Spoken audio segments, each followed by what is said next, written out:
শুভ সকাল বন্ধুরা, আজকে শনিবারের বাজার চলে আসলাম মানিকগঞ্জ বাস স্ট্যান্ড মাছের বাজারে। আজকে এখানে কারেন্ট নেই, কারেন্ট চলে গেছে, যার কারণে একটু অন্ধকার। ভিডিওটা ঠিক মতো ক্লিয়ার বোঝা যেতে সমস্যা হবে।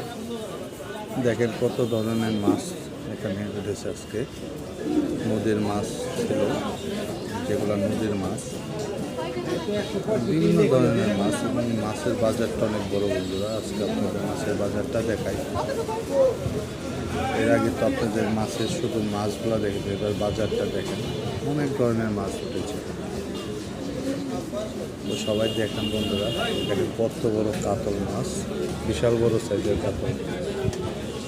তো সবার যদি ভিডিওটা ভালো লেগে থাকে বন্ধুরা, অবশ্যই লাইক, কমেন্ট এবং শেয়ার করে দেবেন, এবং অবশ্যই সাবস্ক্রাইব করে দেবেন। Thank you.